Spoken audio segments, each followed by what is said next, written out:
आज आत्ताच देवेंद्र फडणवीस यांना अर्जंट नागपूरला जायचं होतं म्हणून ते गेले. मुख्यमंत्र्यांना पण काम आहे, त्याच्यामुळं ते दोघंही आधी बोलले. मला आपल्याला सगळ्यांना सांगायचं आहे की मी आजचा 10वा अर्थसंकल्प 10व्यांदा ह्या राज्याचा अर्थसंकल्प सादर केलेला आहे. तसा दीपकजींनी 7व्यांदा केलेला आहे. त्याच्यामुळं आम्ही काय ह्याच्यामध्ये नवखे नाही आहे. अनेक वर्ष राज्यकारभार पाहत असल्यामुळं उद्याच्याला काही निर्णय घेतल्यानंतर त्याची अंमलबजावणी करण्याच्या करता तेवढी क्षमता आपल्या राज्याच्या मध्ये आहे का, तेवढे फंड्स आपल्याकडे आहे का, त्याच्यामध्ये केंद्र सरकारने सगळ्या राज्यांना घालून दिलेले 3% बाहेर जायचं नाही, त्याच्या आतमध्ये ह्या सगळ्या गोष्टी बसतात का, ह्या सगळ्याचा विचार करून हा अर्थसंकल्प मी आणि वरच्या सभागृहात दीपकजींनी सादर केलेला आहे. मी आपल्याला सगळ्यांना सांगेन, अनेक दिवस आमच्या मनात होतं शेतकऱ्यांना वीज माफी द्यायची. आज गरीब शेतकरी, अल्पभूधारक, अत्यल्पभूधारक, लहान शेतकरी ह्याला आम्ही 7.5 हॉर्सपॉवरपर्यंत 1 हॉर्सपॉवरपासून 7.5 हॉर्सपॉवरपर्यंत विजेच्या बाबतीत माफी दिलेली आहे. यामध्ये आम्ही मुख्यमंत्री माझी बहीण योजना ह्या सगळ्या गोष्टी करताना जिथं आता वीज बिल माफ केलेलं आहे त्याच्यावर त्यांना काही पैसे द्यायचा प्रश्न येत नाही, पण ज्यांना लाभ द्यायचा आहे तो लाभ कुणाच्याही हातामध्ये ते पैसे जाणार नाही, तर त्या लाभार्थीच्या DBTमध्ये अकाउंटला हे पैसे जाणार आहेत. एवढी पारदर्शकता आपण त्याच्यामध्ये ठेवलेली आहे.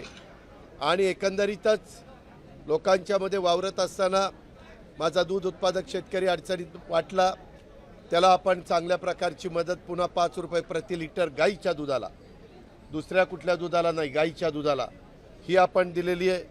युवा कार्य प्रशिक्षण, बरेच तरुण मुलांना नोकऱ्या मिळत नाही, ते कोर्स करतात किंवा ग्रॅज्युएट होतात, डिप्लोमा होतात, पण त्यांना अनुभव नसतो, तर त्यांना अप्रेंटिसशिप कुठंही करण्याच्या करता राज्य सरकार 10,000 रुपये महिना तिथं देणार आहे. आणि एकदा वर्षभर त्यांनी अप्रेंटिसशिप पूर्ण केल्यानंतर त्याला एकतर अनुभव येईल, तो स्वतःच्या पायावर उभा राहील, किंवा तो चांगल्या पद्धतीनं त्याला कुठं नोकरी देखील मिळेल. अशा पद्धतीनं दरवर्षी 10 लाख मुलांना ती संधी देण्याचा निर्णय आम्ही आज घेतला आहे. त्याच्यामध्ये कापूस सोयाबीनचं आत्ता तुम्हाला माझ्या आधी मान्यवरांनी सांगितलेलं आहे. पिंक रिक्षा ह्या देखील आम्ही 10,000 महिलांना पहिल्या टप्प्यामध्ये देण्याच्या बद्दलचा निर्णय घेतलेला आहे. आपल्याला सगळ्यांना माहिती आहे की गरीब कुटुंबातली किंवा मध्यमवर्गीय कुटुंबातली मुलगी किंवा त्यांच्या घरातली कुणी भगिनी ही जर शिकायचं म्हटलं तर त्यांना ती फी परवडत नव्हते. आत्तापर्यंत आम्ही 50% त्यांना फी भरायला मदत करायचो, परंतु शेड्यूल कास्ट आणि शेड्यूल ट्राईबला तर 100% फी माफ आहे. आणि ह्यांच्या मनामध्ये देखील इकॉनॉमी विकर सेक्शनमध्ये मोडणारा जो समाज आहे त्या सगळ्या समाजातल्या मुलींना वाटायचं की बा आमचं काय, आम्ही गरिबाच्या पोटी जन्माला आलो म्हणून आम्हाला चांगलं शिक्षण घ्यायचं नाही का. आणि त्याकरता आम्ही त्यांना आता 100% रक्कम देण्याचा निर्णय हा आजच्या अर्थसंकल्पामध्ये घेतलेला आहे. अर्थसंकल्प सादर करत असताना विरोधक वेगवेगळ्या प्रकारची टीका करतील की एवढा निधी कसा आणणार, त्याच्यामध्ये कुठनं पैसे येणार. मित्रांनो, या सगळ्याचा विचार करूनच आम्ही हा अर्थसंकल्प सादर केलेला आहे. मी आपल्याला सगळ्यांना सांगेन की 2022-23मध्ये आपलं GST अधिक व्हॅट अधिक व्यवसाय करायचं उद्दिष्ट 2.25 लाख रुपये होतं. 23-24ला ते 2,05,500 कोटी रुपये झालं. त्याच्यानंतर त्याच्यामध्ये 24-25ला 2,20,000 इथपर्यंत त्या ठिकाणी झालेलं आहे. अशा प्रकारे ती रक्कम वाढते. आत्ताही आपला वाढीचा दर हा जवळपास म्हणजे राज्य सरकारचा आहे वार्षिक वाढीचा दर हा 18.5% आहे आणि केंद्राचा वाढीचा दर हा 11.5% आहे. केंद्राच्या वाढीमध्ये जर देशाचा विचार करता जी काही रक्कम त्यांच्याकडे जमा होती, आता समजा त्यांची 23-24ला 20,16,272 कोटी जमा झाले, त्याच्यामध्ये एकट्या तुमच्या माझ्या महाराष्ट्राचा हिस्सा हा 15.9%, म्हणजे थोडं कमी 16% होता.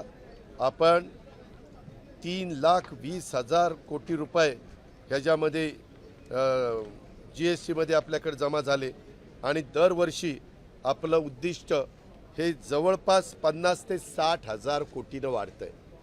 त्याच्यामुळं हा निधी उभा करत असताना हा फार GST ही आमची जमेची बाजू आहे. त्याचबरोबर वॅट असेल, प्रोफेशनल टॅक्स असेल, त्याच्यामध्ये व्यवसाय कर असेल, ह्याच्यामध्ये देखील दरवर्षी आपल्याकडे वाढ होतीये.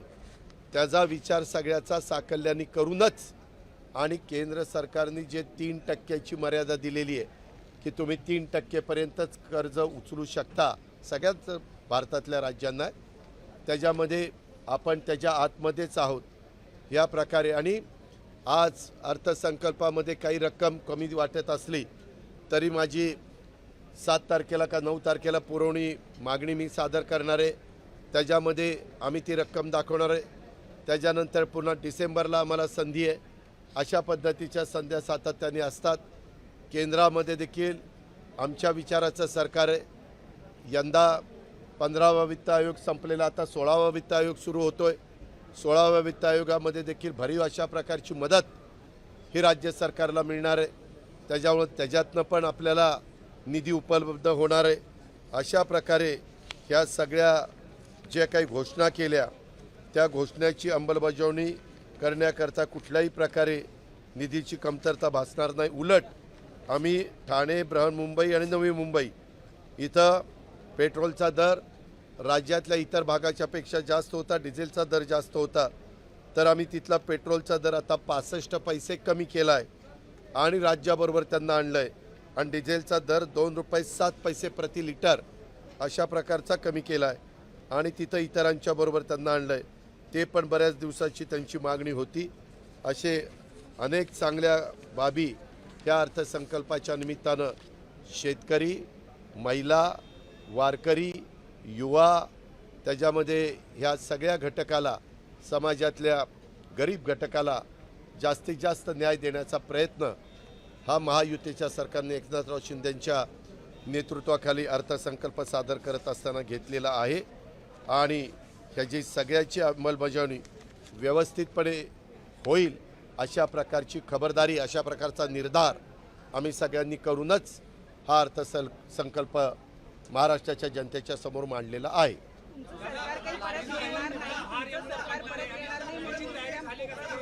मी आत्ताच तुम्हाला काय सांगितलं, दरवर्षी आपलं 50,000 60,000 कोटी 50,000 60,000नी आपलं उत्पन्न GSTचं वाढतं आहे. इथं आकडे आहेत सगळे. त्याच्या संदर्भामध्ये देशाच्या जेवढं कलेक्शन आहे त्याचं 16% कलेक्शन एकट्या महाराष्ट्राचं आहे. त्याच्यामुळे महाराष्ट्राला जेवढं कलेक्शन आहे त्याचा निम्मा पैसा तर आपल्याला GSTनं परत येतोच. ती कुठली अडचण आपल्याला त्या ठिकाणी येत नाही. आणि बाकीच्या संदर्भात आम्ही इथं कुठंही वेडेवाकडे प्रकार होऊ नये म्हणून DBT केलेलं आहे. डायरेक्ट त्या आधार कार्डशी आम्ही लिंकअप करणार आहे. ज्या महिलांना आम्हाला ही मदत करायची आहे ती आधार कार्डशी लिंकअप गॅस सिलेंडर द्यायचा, ते गॅस सिलेंडर देणार नाही, गॅस सिलेंडरच्या रक्कम जी काही 3 सिलेंडरची असेल ती त्या भगिनीच्या अकाउंटला जाणार आहे. एकाने बोला रे, एकाने.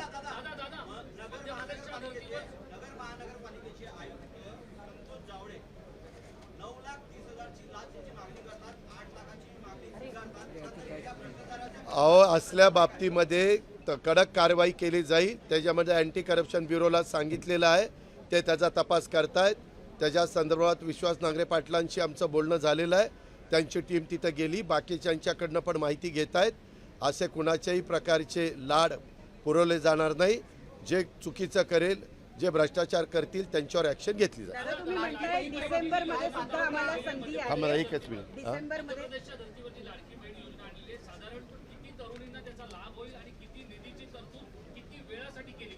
वर्षभराच्या करता 46,000 कोटी रुपयाची तरतूद त्याच्याकरता केलेली आहे. आणि साधारण आमच्या मुली आणि बहिणी अशा मिळून, कारण त्या 21च्या पुढं आणि 60च्या आत अशा प्रकारची ती योजना आहे. लहान मुलींना जन्मलेल्या मुलीला तर 18 वर्षापर्यंत 1,01,000ची योजना आमची ऑलरेडी आहेच. त्या मधल्या मुलींच्या करता आणि आमच्या भगिनींच्या करता ही योजना आम्ही दिलेली आहे, मुख्यमंत्री माझी बहीण योजना. आणि त्याच्यामध्ये 46,000 कोटी आणि साधारण 2,50,00,000 ते 40,00,000 असा आमचा अंदाज आहे. आणि ते देताना काही श्रीमंतांना ते मिळणार नाही. ज्या गरीब भगिनी आहेत त्याच्या संदर्भामध्ये, ज्यांच्याकडं गाडी 4चाकी गाडी वगैरे असेल, जे इन्कम टॅक्स भरत असतील त्यांना त्या ठिकाणी मिळणार नाही, जे नोकरीला असतील त्यांना त्या ठिकाणी मिळणार नाही, जे गरीब महिला आहेत की ज्यांचं ओढाताण होते ते सिलेंडर आणू शकत नाही, अशांना ही मदत आहे. तुम्ही म्हणालात की डिसेंबरमध्ये सुद्धा आम्हाला संधी आहे अर्थसंकल्प लागू करण्याची, परंतु विरोधक तर म्हणतायत की तुमचं सरकारच येत नाही. त्यांचं सरकार, पोकळ घोषणा एक मिनिट, त्यांचं सरकार येणार हे कोणी त्यांना ज्योतिषांनी सांगितलं? ज्याच्यामध्ये आम्हाला वाटतं आमचं सरकार येणार. आत्ता फक्त अर्धा टक्काच फरक होता. आणि तुम्हाला माहिती आहे कशा पद्धतीनं हे नरेटिव्ह, फेक नरेटिव्ह सांगण्यात आले. काय सांगण्यात आलं की बाबा संविधान बदलणार. हे आमच्या बॅकवर्ड क्लासमध्ये इतकं पर्क्युलेट केलं. आम्ही सांगत होतो अरे चंद्र सूर्य आहे तोपर्यंत नाही बदललं जाणार. एनडीएच्या मिटिंगमध्ये तिथं संविधान ठेवलं. पहिल्यांदा पंतप्रधानांनी संविधानाचा नमस्कार केला. शपथविधीला तिथं संविधान, तिथं मान त्या ठिकाणी ठेवलेला, संविधान दिन साजरा केला. पण फेक नॅरेटिव्ह डेव्हलप करण्याच्या करता ते यशस्वी झाले. त्याच्यात आम्ही कमी पडलो. त्याच्या संदर्भामध्ये त्याला आमच्या आदिवासीमध्ये देखील ते पर्क्युलेट झालं. काहींना वाटलं की समान नागरी कायदा येणार, सगळ्यांचं आरक्षण काढून टाकणार, अमुक होणार तमुक होणार. अल्पसंख्याक समाजाला वाटलं की आता आपला एक तर मताचा अधिकार काढून घेतील किंवा आपल्याला आता गोळा करतील. आणि ते CAAचं नाही का बाहेरच्यांना आपण आतमध्ये आणणार आहोत तसं आपल्याला बाहेर पाठवणार. अशा पद्धतीनं त्यांच्यात पण नरेटिव्ह फेक करण्याचा प्रयत्न, फेक नरेटिव्ह सेट करण्याचा प्रयत्न झाला. हे आपल्यालाही सगळ्यांना माहिती आहे. त्याच्या मौलाना आझाद मंडळाची ह्यावेळेस आम्ही तरतूद वाढवली. परदेशी जाण्याच्याकरता अल्पसंख्याक मुलांचा मुलींचा आम्ही समावेश केला. त्या संदर्भामध्ये कुठंही असं आम्ही, शेवटी राज्य सर्व जाती धर्माच्या लोकांच्या करता करायचं असतं. अर्थसंकल्पामध्ये मी आणि दीपकनी देखील सांगितलं हे शिवशाहू फुले आंबेडकरांच्या विचाराचं राज्य. मी त्याच दिवशी प्रेसमध्ये चहापानाचा कार्यक्रम होता त्यावेळेस सांगितलं की मनुस्मृतीच्या बद्दल आमची काय भूमिका आहे. आणि तशा हेच शिक्षण मंत्री आहे, कुठलाही धडा नाही काही नाही, दणकून सांगतात श्लोक आहे, अमकं आहे तमकं आहे. बरं काही लोक ते बघत नाहीत, वाचत नाहीत. त्यांनी ऐकल्यानंतर आणि तुमचे अनेक चॅनल झालेले त्यांनी दाखवल्यानंतर त्या गोष्टी कधी कधी खऱ्या वाटाव्या लागतात. काय काय काय हे का अजिबात नाही, त्या आरोपात तथ्य नाही आहे. आम्ही नेहमीच, मी आजपर्यंत अर्थसंकल्प सादर करत असताना जे काही आपल्याला परवडेल, मागे देखील आम्ही 2 महिन्याच्या करता दुधाला मदत त्या ठिकाणी केलेली होती. धानाला आम्ही अनुदान दिलं, ते त्यांच्या अकाउंटला जमा झालं. कांदा उत्पादक शेतकऱ्यांना पण आम्ही मदत केली. ज्या वेळेस शेतकरी असेल, गरीब माणूस असेल, तो नैसर्गिक संकटामध्ये अडचणीत येतो, त्यावेळेस सरकारने त्यांना मदत करण्याचा निर्णय घेतलेला आहे आणि त्याची अंमलबजावणी केलेली आहे. आता त्यांना काय आता सांगायचं तर ते हेच सांगणार की आता हेच जर मी त्यांच्या बाजूने अर्थसंकल्प मांडला असता तर असं माझं उदो केला असता. त्यांच्याकडं असताना पण अर्थसंकल्प मांडला त्यावेळेस त्यांनी काय वक्तव्य केली ते तुम्ही बघताय. शेवटी राजकीय क्षेत्रातील लोक, सत्ताधारी पक्षाचे नेतेगण हे अर्थसंकल्पाचं कौतुकच करत असतात आणि विरोधी पक्ष कधीच अर्थसंकल्पाचं कौतुक करणार नाहीत. कारण त्यांना तसं कौतुक केलं तर त्यांना जे साध्य करायचं ते साध्य करू शकत नाही. हा मनुष्य स्वभाव आहे.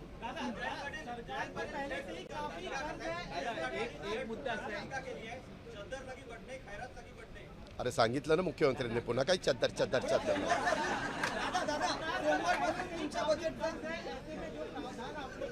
काय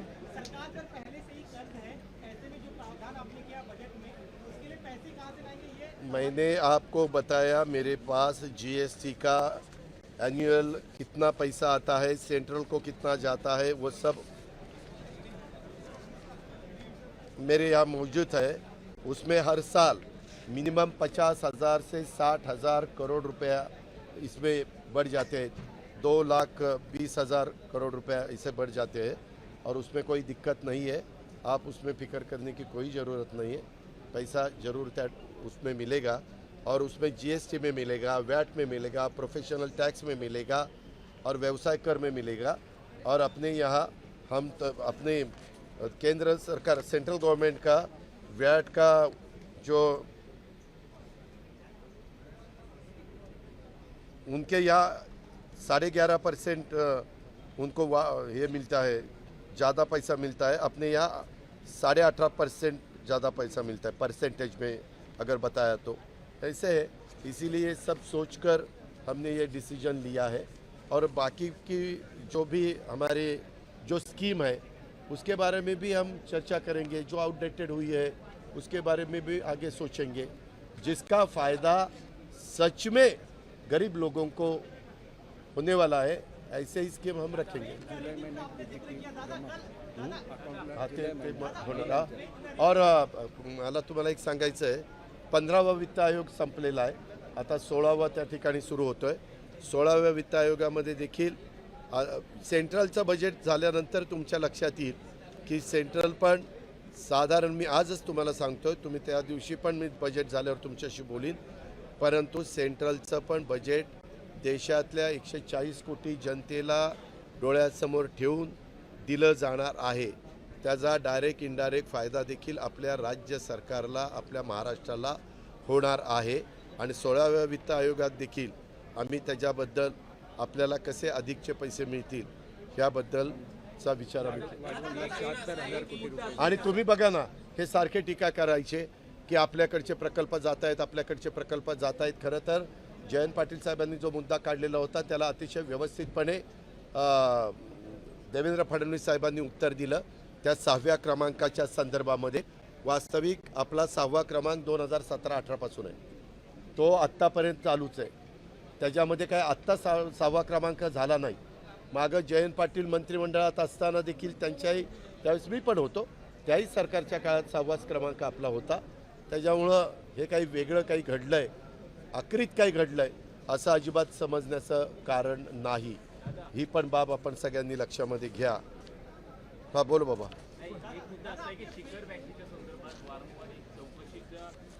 हे का, चौकशी करण्याचा अधिकार एजन्सीला असतो, त्यांनी चौकशी करावी। माझ्या माहितीप्रमाणे CIDनं चौकशी केली, ACBनी चौकशी केली, EOWनी चौकशी केली, सहकार विभागाने चौकशी केली, रिटायर न्यायाधीशांनी चौकशी केली, नंतर सेक्रेटरीनं चौकशी केली, अशा अनेकांनी चौकशी केली। आणि पत्रकार मित्रांनो, ती बँक 600-700 कोटी रुपये नफ्यामध्ये, जर भ्रष्टाचार झाला असता त्याच्यात एकच झालं, 65चं संचालक मंडळ होतं, त्याच्यात एक नाव अजित अनंतराव पवार होतं, ते जर नाव नसतं तर ह्याचा यत्किंचितही उल्लेख आपण पण अजित पवार, अरे मी तिथं चेअरमन नव्हतो, व्हाईस चेअरमन नव्हतो, मी त्यावेळेस उपमुख्यमंत्री होतो, मला मिटिंगला पण जाता येत नव्हतं, पण अख्ख्या संचालक बोर्डाची नावं येतात, त्याच्यात माझंही नाव येतं आणि आमच्या नावाला जरा जास्त प्रसिद्धी मिळते, त्याच्यामुळं तुम्ही ते आपलं चालवता।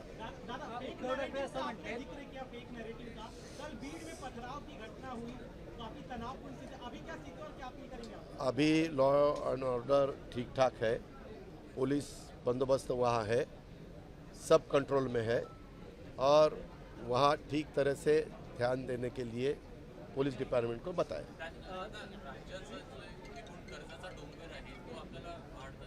मी तुम्हाला सांगितलं ना, आपलं उत्पन्न वाढतं, आपण 3% बाहेर गेलो का? 3% लिमिट आपण ओलांडली का? अजिबात ओलांडली नाही। जी केरळनी ओलांडली त्याच्यामुळे केरळला पैसे मिळत नव्हते, म्हणून केरळ सुप्रीम कोर्टात गेलं। सुप्रीम कोर्टातनं आदेश त्यांनी, म्हणजे सुप्रीम कोर्ट म्हटलं तुम्ही केंद्र सरकार बसा, केंद्र सरकार म्हटलं की आर्थिक शिस्त लावण्याच्या करता हे चालणार नाही, नाहीतर उद्या कोण 4%पर्यंत, 5%पर्यंत, 6%पर्यंत पार वाटोळच करतील, जे तिकडं पाकिस्तानचं आणि काही श्रीलंकेसारख्या राष्ट्राचं झालं तसं। त्याकरता मग केंद्राला सुप्रीम कोर्टाने सांगितलं तुम्ही सध्या त्यांना 10,000 कोटी रुपये द्या, कारण तिथं काही पगाराचेही प्रश्न निर्माण झालेले होते आणि त्याच्यातून तुम्ही पुन्हा बसून त्यांनाही सांगितलं की सगळ्या राज्यांना न्याय एक असेल तर तुम्हाला देखील त्याची अंमलबजावणी करावी लागेल असं केरळला पण सांगितलेलं आहे. शेवटी कुणीही राज्यकर्ते असले तरी सगळ्यांना वाटतं आपण भरभरून सगळ्यांना द्यावं. अरे परंतु तुमची तेवढी भरभरून देण्याची क्षमता आहे का? तुमची तेवढी ताकद आहे का? तेवढं तुमचं उत्पन्न आहे का? तेवढा टॅक्स तुमच्या तिजोरीमध्ये येणार आहे का? केंद्राकडनं किती तुमचा निधी येणार आहे? ह्या सगळ्या गोष्टी, कारण केंद्र सरकारने परवानगी दिल्याशिवाय मार्केटमध्ये तुम्ही लोन उचलू शकत नाही, ही पण बाब आहे. मग वर्ल्ड बँक असेल, बाकीचे काही जॅपनीज गव्हर्नमेंट असेल, हे पण 0.5% वगैरे पैसे देतात, परंतु ते लिंकअप करतात डॉलरशी आणि मग ते परतफेड करत असताना ते शेवटी 6-7% जातच, कारण रिपेमेंटला जास्त काळ असतो त्याचा. उद्धव ठाकरे असं संदर्भात ज्या तुम्ही घोषणा केलेल्या आहेत, मध्य प्रदेशमध्ये ज्या पद्धतीनं फायदा झाला, तर असाच फायदा तुम्हाला विधान परिषद सभेला होऊ शकतो असं वाटतं? असं नाही. आम्हाला त्या गरीब महिलेला ज्या ज्या ठिकाणी महिलांना सक्षम करण्याचा प्रयत्न झाला तिथं महिला समाधानाने त्यांचं कुटुंब संसार चालवतात. त्याकरता ह्या गरिबांच्या करता आहे. जे इन्कम टॅक्स भरतात, जे नोकऱ्या करतात, जे त्या ठिकाणी 4 चाकी वाहनांनी फिरतात त्यांच्याकरता नाही आहे. मिडल क्लास आणि गरीब तिथपासून खाली ज्या माझ्या भगिनी असतील, ज्या माझ्या मुली असतील त्यांच्याकरता आहे. उद्धव ठाकरे असं म्हटलं का अर्थसंकल्पाच्या बाबतीत खोटं बोलून सत्य द्यायचं आणि मग महाराष्ट्र ओरबडण्याचा प्रयत्न करायचा असं त्यांची टीका केली? कधी खोटं बोलून सत्तेत कोण आलं? कोण? नाही, त्याच्या संदर्भामध्ये मागं ज्या वेळेस जे सरकार आलं ते काही खोटं बोलून येतात का? लोकांना जे योग्य वाटतं त्या पद्धतीने लोक बटणं दाबतात आणि लोकशाही आहे. डेमोक्रेसीमध्ये प्रत्येकाला आपलं म्हणणं पण मांडण्याचा अधिकार आहे आणि मत पण मागण्याचा अधिकार आहे. शेवटी जनतेचा विश्वास ज्यांच्यावर आहे, जनता त्यांना निवडून देते. गरीब महिलाओं के लिए जो लाड़की बहन योजना लाई गई है, नहीं, लाड़की मुख्यमंत्री माझी बहन योजना ऐसा उनका नाम है और उसमें करीबन 46,000 करोड़ रुपया हम ये गरीब जो महिला है, मिडिल क्लास की जो महिला है, जो हमारी लड़की है, उनको देने के लिए ये हमने ये जो प्रकल्प ये योजना लाई है और उसके बारे में साल भर में उनको टोटल 18,000 रुपीज़ मिलेंगे per month, 1,500 rupees per month, ऐसा उसमें ये स्कीम का हम नहीं, वो लाभ के लिए नहीं. हमने अभी, मैं भी फार्मर हूँ, फार्मर के लिए तो मुफ्त बिजली की डिमांड बहुत सालों से चालू है, बहुत सालों से. एक दफ़ा सुशील कुमार शिंदे चीफ मिनिस्टर थे तब भी हमने की थी, लेकिन बाद में कोई कारण वो वापस लेनी पड़ी. लेकिन इस दफ़ा पूरा सोचकर क्या हुआ है, अभी 9,500 मेगावाट बिजली हम सोलर से करना चाहते हैं. उसके सब टेंडर वगैरह निकाले हैं. उसके लिए जो लैंड चाहिए, आपको ताज्जुब होगा सबको, वो लैंड अपने महाराष्ट्र गवर्नमेंट की ही अवेलेबल हुई है. रेवेन्यू डिपार्टमेंट हो या अलग अलग इरिगेशन डिपार्टमेंट या वाटर रिसोर्सेज डिपार्टमेंट, ऐसे अलग डिपार्टमेंट की, वो हमने उनके एनर्जी डिपार्टमेंट के पास दी है. अभी खाली आप प्रोजेक्ट करना चाहते हैं तो वो लैंड है, आप इन्वेस्टमेंट करना, और सेंट्रल गवर्नमेंट की 30% सब्सिडी है उस पर. तो जो इन्वेस्टमेंट करना चाहते हैं वो लोगों ने हमें कहा कि हमें जल्द से जल्द लैंड दे दो. उनका काम शुरू हुआ है और जब बिजली सनलाइट सुबह 8 बजे शुरू हो जाएगा तब आपकी इलेक्ट्रिक पंप चालू होगा. शाम को सनराइज होने के बाद, सनसेट होने के बाद, सनराइज से शुरू होगा, सनसेट के बाद वो ख़त्म होगा. तो लोगों को भी, हमारे फार्मर्स का कहना ही ये है कि हमें दिन भर बिजली चाहिए. रात को मिलने के बाद कभी कभी टाइगर आता है, कोई बिबटे आता है और कोई बहुत कुछ होता है, तो इसीलिए उनको डर रहता है, वो जाते नहीं. तो इसीलिए ये भी होगा, उनको दिन भर बिजली मिल जाएगी और खाली ₹2.75 से ₹3 में वो बिजली हमें मिल रही है. तो इसमें हमें इंडस्ट्री को भी हम मदद कर सकते हैं। इंडस्ट्री का रेट हम क्रॉस सब्सिडी, इंडस्ट्री को रेट बढ़ता था और हम उनके तरफ से पैसे लेके फार्मर्स को क्रॉस सब्सिडी देते थे। अभी ऐसा नहीं होगा, अभी उनको भी रेट कम हो जाएगा और इंडस्ट्री भी अपने महाराष्ट्र में ज़्यादा बढ़ जाएगी।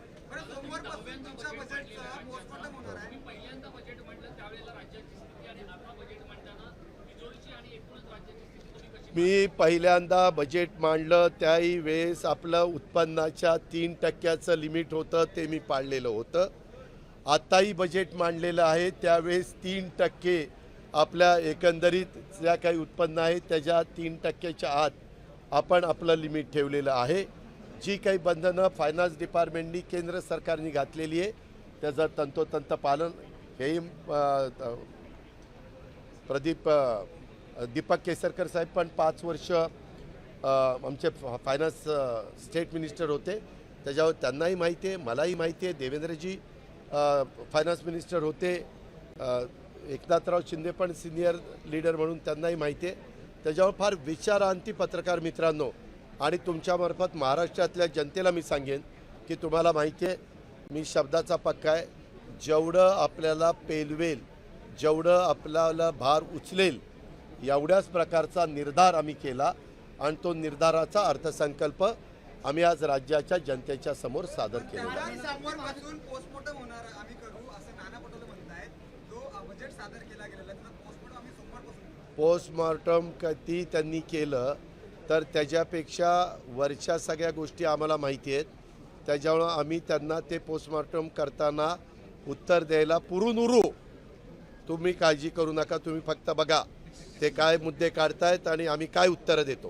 पार्टीसाठी महाज्योतीच्या संदर्भामध्ये नवीन तरतूद करण्यात आलेली आहे, मात्र जुने जे पीएचडीचे विद्यार्थी आहेत, संशोधक विद्यार्थी, त्यांच्या पीएचडी संशोधक विद्यार्थ्यांचा अजून प्रश्न मार्गी लागलेला नाही। 2 वर्ष झाले त्यांची पीएचडी फेलोशिप प्रलंबित आहे। प्रलंबित आहे। मधल्या काळामध्ये काहीतरी चीफ सेक्रेटरीच्या अध्यक्षतेखाली समिती केलेली होती आणि प्रत्येक ठिकाणी किती पाहिजे असं काहीतरी चर्चा कॅबिनेटमध्ये झालेली होती। आता आपण सांगताय त्याच्याबद्दल मुख्यमंत्री साहेबांना ते डेलिगेशन भेटलेलं आहे आणि मुख्यमंत्री साहेबांशी त्यांची चर्चा झालेली आहे। राज्याच्या प्रमुखांनी काही त्यांना उत्तर दिलेलं आहे। तिला 500 कोटी केला ना, 30 कोटी गॅरंटी होती ती 500 कोटी गेली।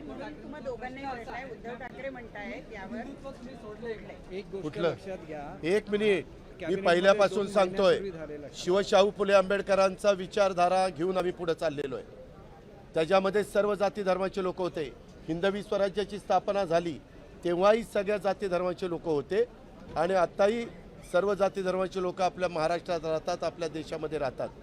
त्याच्यामुळं हे सोडलंय का ते सोडलंय का असं उगीच कारण नसताना गैरसमज करण्याचा कामच नाही आणि केंद्र सरकारला मागच हा प्रस्ताव गेलेला आहे, तुम्हाला सगळ्यांना माहिती आहे।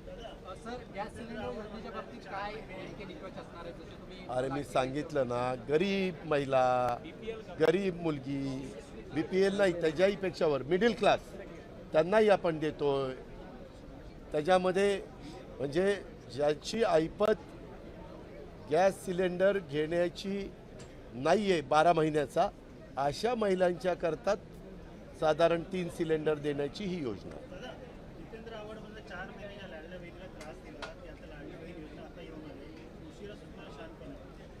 ठीक आहे, आम्हाला उशिरा शहाणपण सुचलं, काही त्यांच्या पोटात दुखतंय। शेवटी माणूस आहे, काम करत असताना माणूस जो काम, मी तुम्हाला सगळ्यांना सांगतो, जो काम करतो तोच चुकतो। जो कामच करत नाही नुसतीच बडबड करतो, फक्त बराळतो, त्यांची काही चुकच होत नाही, नुसतंच बराळायचं आहे, नुसतीच बडबड करायची। आम्हाला कृती करून लोकांना त्याचा लाभ द्यायचा आहे, त्याची नोंद कृपया घ्या। परदेशी शिक्षण फेलोशिप संदर्भामध्ये पूर्वी 65%ची अट होती, आता ती 75%वर करण्यात आलेली आहे। त्याच्यामुळे मागासवर्गीय सगळ्या विद्यार्थ्यांना त्या अडचणीला सामोरं जावं नाही, काय अडचणीला सामोरं जावं लागतं। आपल्या इथं मुली एवढ्या हुशार आहेत, आता मुलं मुली 90%, 95%, 99% मार्क मिळवत आहेत। मग जास्त मार्क मिळवणाऱ्याला जर पुढं बाकीच्यांना आपल्या इथं राज्यात आणि देशात सगळ्या प्रकारचं शिक्षण आहेच ना, परंतु काही विशेष शिक्षण घ्यायचं म्हटलं आणि त्यांना परदेशी जायचं असेल तर ते मेरिटचीच मुली पाहिजेत। मग मेरिट लावलं म्हणून बिघडलं कुठं? आणि सगळ्या घटकाच्या करता मेरिट आहे.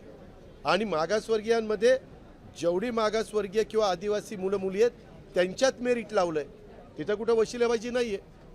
हां, धन्यवाद. एबीपी माझा, उघडा डोळे बघा नीट.